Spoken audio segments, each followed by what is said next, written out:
পিঠার জন্য নারিকেলটা ফাটাই নিচ্ছি। অনেক দিন ঘরে ছিল, এই জন্য একটু জলগুলা শুকাই গেছে বন্ধুরা। তো যাই হোক, নারিকেলটা ফাটাই নিলাম, চা বসাই দিছি। সকাল সকাল গরম গরম চা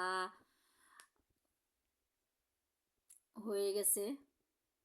আমার আসলে গলাটা একটু বসে গেছে, এই জন্য কথা বলতে একটু হচ্ছিল। তাই হোক, গরম গরম চা খাচ্ছিলাম। গ্যাস থাকে না, কিন্তু গ্যাস চলে যায় রান্না করতে, এই জন্য সমস্যা হয়ে যায়। অনেক ভোরে উঠছিলাম ওই দিন। তো যাই হোক, চাটা গরুর দুধ দিয়ে করতেছি। আমার পটের দুধ শেষ হয়ে গেছিলো আর কি, পাউডার দুধ বলো। অনেক দিন পিঠা খাইছিলাম, সব দিন তো আর শেয়ার করা হয় নাই। তো গরুর দুধ ছিল, পিঠার জন্য আনছিলাম, যে এই জন্য গরুর দুধ দিয়েই চা খাচ্ছিলাম। আমরা আবার ছোট বোতলে রাখি গরুর দুধ, অল্প অল্প নামাই, কারণ বারবার দুধ বাইর করলে দুধগুলা খারাপ হয়ে যায়। যার জন্য ওই একটা একটা বোতল বাইর করলেই ওটা একটা লাগুক আর দুইটা লাগুক, যাই লাগে তাই বাইর করি আর কি। দেখো, পিঠাগুলা বানাচ্ছিলাম। একটু নারকেল বেশি দিয়ে যদি করে তাইলে ভালো লাগে। তো আমি কিছু পিঠার মধ্যে নারকেল কম দিছি, আবার কিছু পিঠার মধ্যে নারকেল বেশি দিছি, কারণ আমার তো গলার সমস্যা। এই জন্য আমি একটু কম নারকেল দিয়েই খাবো, আর তেল ছাড়া খাবো। আর মেয়েদের জন্য তেল দিয়ে করব।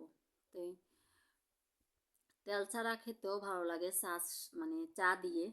সকালবেলার নাস্তা একদিন একরকম, মানে খেতে ভালো লাগে, কিন্তু শীতকাল তো, মানে পরদিনের জন্য পিঠা করে রাখলে খাওয়া যায়। আমার মেয়েকে বলতেছি খাওয়ার জন্য, ও এগুলা খাবে না, একটা খাইছে অনেক কষ্টে। ये आए हैं।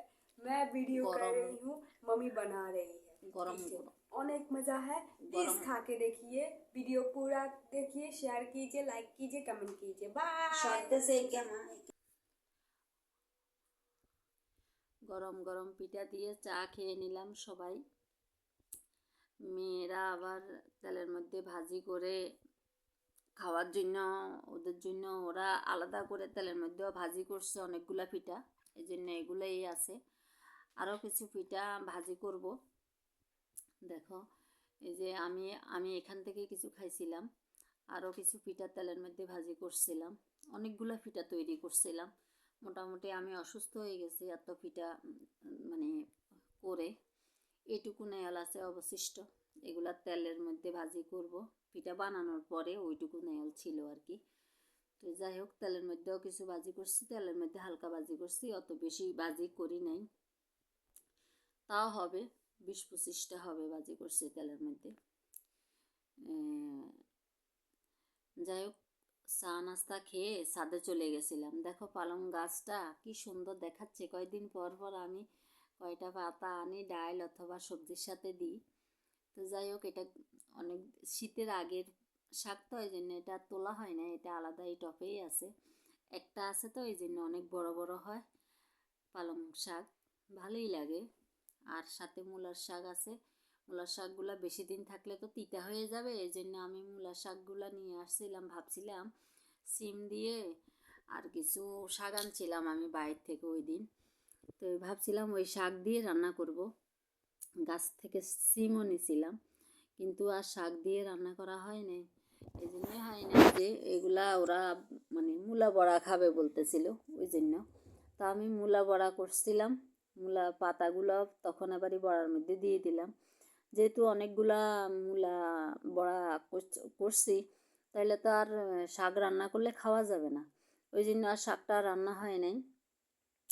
দেখো, আমি কিন্তু এই সিমগুলা নিয়ে নিচ্ছি, কারণ সিমগুলা হয়ে গেছে, এই ভিতরে সিমের বিচি হয়ে গেছে, তো মানে ঠিক মতো হয়ে গেছে। আর বেশি দিন রাখলে পরে আর হয়তো খাওয়া যাবে না, এই জন্য আমি শুধু একটা দুইটা গাছে রাখি, আরগুলা নিয়ে নিছি। ছোট বারান্দার মধ্যে গাছ, ছাদে ছিল এর আগে। ছাদের ছাদেরটাও দেখাবো তোমাদেরকে, যদি এখানে যোগ করা আছে কিনা তো বলতে পারতেছি না, মেয়ে যোগ করে দিছিল, যদি থাকে তাহলে তো দেখাবো। আর দেখো এই মূলা পাতাগুলো আমি বড়া করবো, এইগুলোই ভাবছিলাম এগুলো শাক দিয়ে রান্না করব, এই জন্যই তোমাদেরকে ওই শাকটাও দেখাইতেছিলাম।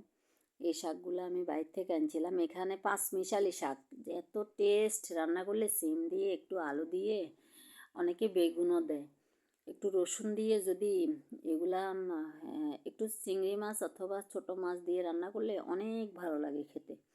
মাছ ছাড়াও কিন্তু ভালো লাগে, অনেকে শুটকি দিয়েও রান্না করে, আমিও গতবার করছিলাম।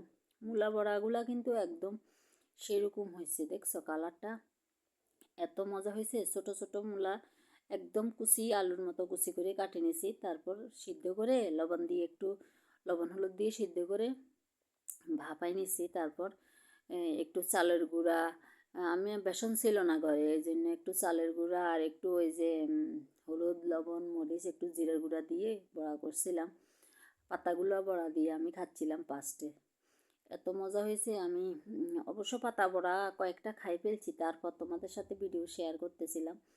আমার খেয়াল ছিল না মেয়ে মানে করতেছে, মা ভিডিও করবা না নাকি, পরে মনে পড়ছে আর কি, তখন ভিডিওটা করতেছিলাম। তারপর দেখো আবার পরে ওরা বলতেছে মাংস খাবে, দুপুর পার হয়ে গেছে, তখন ধরো 1টার বেশি বাজে। সকালের ভাত খাইতে খাইতেই অনেক দেরি, মানে দেরি হয়ে গেছে, পিঠা বানাইছিলাম তো সকালে, আর ভাবছিলাম যে সকালে ভাত খাবো না, একসাথেই দুপুরে খেয়ে নেব। তো দেখো আমি মূলা দিয়ে